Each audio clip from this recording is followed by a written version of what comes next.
So, hello everyone, how are you all? I hope you are doing great and your recovery is going well. So, मुझे बहुत सारे questions आ रहे थे कि ma'am आपकी recovery कैसी चल रही है, अभी आपका क्या मतलब अभी आपका कितना मूवमेंट हो रहा है, किन किन चीज़ों में आपको थोड़ा बहुत रिस्ट्रिक्शन फील हो रहा है, आपके स्कार्स की क्या हालत है। सब लोग मुझसे पूछ रहे थे, सो डोंट वरी। आज मैं आपको एक्सरसाइज भी बताऊंगी और आज मैं आपको बताऊंगी कि मेरे मूवमेंट कितनी हो रही है और मुझे किन किन चीज़ों में भी स्टिल दिक्कत है। सो लगा लो मुझे ऑलमोस्ट 3 मंथ्स हो चुके हैं और द थिंग इज़ दैट अभी मुझे एज सच कोई पेन नहीं है। मैं स्टेयर क्लाइंबिंग भी कर रही हूँ। सो स्टेयर क्लाइंब करते हुए ना मैं पहले सिंगल लेग से ही, मतलब जो मेरा अनअफेक्टेड लेग था उससे मैं नीचे उतर रही थी। मतलब मेन ज़्यादा मैं प्रेशर अनअफेक्टेड लेग में दे रही थी। अब मैं अल्टरनेट लेग से चढ़ पा रही हूँ सीढ़ी और उतर पा रही हूँ। सो अभी मुझे स्टेयर क्लाइंबिंग में ऐसा सच दिक्कत नहीं है, हल्का सा पेन है मुझे, क्योंकि एक्चुअली हाँ। और सब लोग मुझसे ये भी पूछ रहे थे कि कौन सी सर्जरी हुई है मेरी। तो एक्चुअली मेरा बायो स्क्रू सर्जरी हुआ है, मतलब स्क्रू इंसर्ट हुआ है जो मतलब अंदर ही अंदर खुद ही डिज़ोल्व हो जाएगा और बोन बन जाएगा। और मेरा ग्राफ्ट लिया है हैमस्ट्रिंग ग्राफ्ट। तो यार पहले मैंने बोला था मेरा इंटरनल ब्रेस सर्जरी हुई है, क्योंकि मुझे डॉक्टर ने यही बताया था कि आपकी इंटरनल ब्रेस सर्जरी हुई है। बट देन जब मैंने एक्सरे करवाया तब उसमें पता चला कि मैंने बायो स्क्रू सर्जरी हुई है। देन मैंने डॉक्टर से कन्फ्रंट किया कि ऐसा क्यों। तो फिर आई डोंट नो, डॉक्टर ने बोला कि सॉरी मैं भूल गया था, मुझे नहीं पता, मुझे नहीं याद आया दैट मैंने आपकी ये वाली सर्जरी की है। मैं दिन में बहुत सारी सर्जरीज करता हूँ। So I was little bit confuse, तो मैंने आपको इंटरनल ब्रेस बोला। बट द थिंग वॉज कि मेरा पूरा इंश्योरेंस में था ना। सो डॉक्टर ने ज़्यादा थोड़े बहुत पैसे ग्रैब करने के चक्कर में आई गेस ऐसा किया होगा। बट द थिंग इज़ मुझे तो अपनी रिकवरी से मतलब है और अपना जो सर्जरी हुई वो सक्सेसफुल होनी चाहिए, उससे मतलब है। I want my recovery and my surgery successful. So that is the main thing for me. Okay, so ये डाउट क्लियर हो गया, क्योंकि पहले के वीडियो में जो मेरा फर्स्ट वाला वीडियो था उसमें मैंने बोला था इंटरनल ब्रेस सर्जरी हुई है। एंड अभी मैंने रिसेंटली बोला बायस करो, तो बहुत सब लोग मुझे क्रॉस क्वेश्चंस पूछ रहे थे। So this was the main thing. And अभी मैं आपको बता दूं मेरे रिसेंट नी फ्लेक्शन की तो अब मुझे कोई झंझट नहीं है। मैंने स्क्वाटिंग चालू कर दिया। पहले मैंने मिनी स्क्वाट से स्टार्ट किया था, 2.5 महीने के बाद मैंने मिनी स्क्वाट स्टार्ट कर दिया था।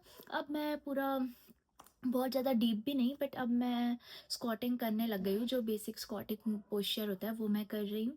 और रही बात स्कार की, तो भाई वो अपने आप ही मेरे हील हो गए थे। मैंने बस इनिशियली इतना ध्यान रखा कि मैं उसमें ज़्यादा पानी ना डालूँ जब तक मेरे स्टिचेस थे। जैसे स्टिचेस निकल गए उसके बाद मैंने 2 दिन तक पानी उसमें बिल्कुल जाने नहीं दिया। फिर थोड़े दिन बाद मैंने उस पर थोड़ा बहुत बेटाडीन लगाती थी। The best is coconut oil. आप कोकोनट ऑयल भी यूज़ कर सकते हो। कोकोनट ऑयल बहुत ज़्यादा मतलब जो स्कार्स वगैरह होता है उसके लिए यूज़फुल होता है। तो मैं कोकोनट ऑयल भी यूज़ करती थी, मैं बेटाडीन भी लगाती थी कि और कोई इन्फेक्शन प्रोन ना हो जाए उस जगह पर।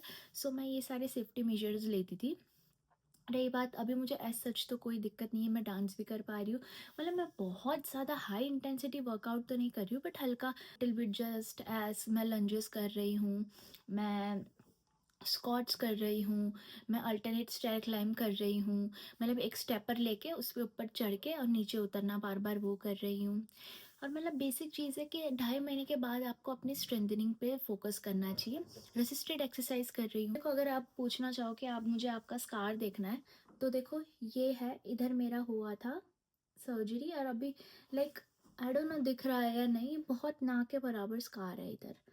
इधर मेरे स्टिचेस थे और ये एरिया पे दो साइड पे आर्थ्रोस्कोप था। अभी बहुत नाक के बराबर यहाँ पे थोड़ा सा हम्प दिख रहा होगा।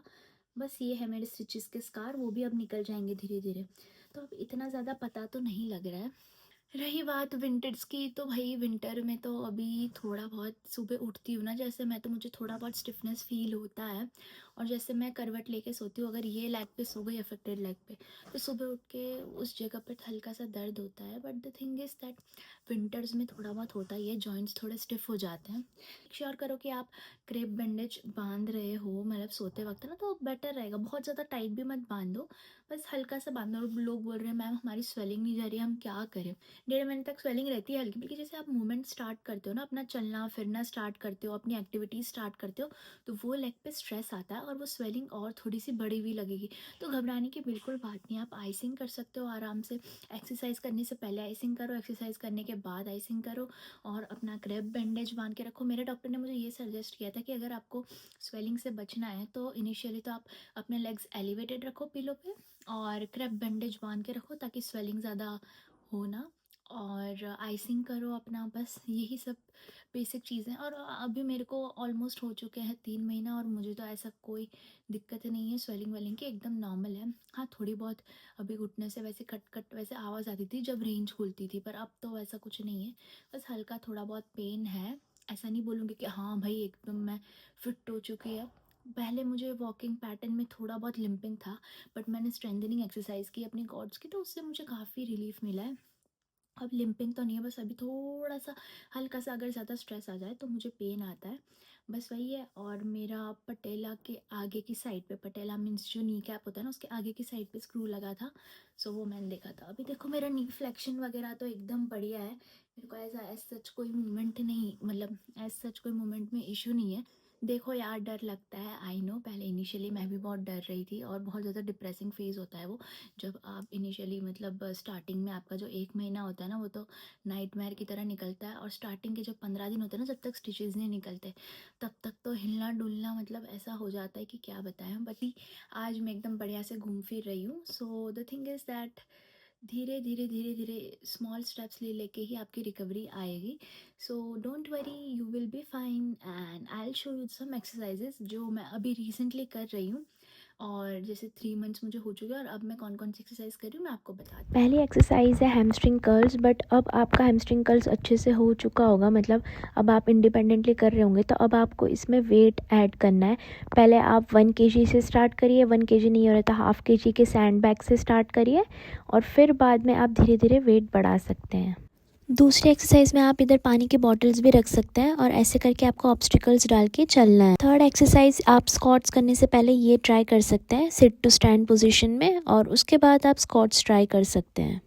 फोर्थ एक्सरसाइज लेग एक्सटेंशन होगा, जिसमें आपको पाँव को ऊपर ले जाना है, पंजों को अपनी तरफ खींचना है और थोड़ी देर तक होल्ड रखना है, और इसी एक्सरसाइज को आपको 10 से 15 बार रिपीट करना है। ये है काफ रेजेस, जो आपने किया ही होगा अपने जिम में, कोई भी चीज़ का सपोर्ट लेके काफ रेस परफॉर्म कर सकते हैं। दूसरी एक्सरसाइज है, अपने सर्जरी वाले लेग को कोई भी अनइवन से सरफेस पे रख कर थोड़ी देर तक खड़े रहना है, और आपको अपना बैलेंस मेंटेन करना है, और यही चीज़ आपको 2 से 3 बार रिपीट करनी है दिन में। दूसरी एक्सरसाइज में सर्जरी वाले लेग पे खड़े होकर दूसरे अपना जो अनअफेक्टेड लेग है, जो अच्छा लेग है, उसको ऐसे सर्कुलर मोशन में ले जाना है, पहले आगे की तरफ, फिर साइड की तरफ, फिर पीछे की तरफ, और फिर आगे लाके ऐसे क्रॉस करना है।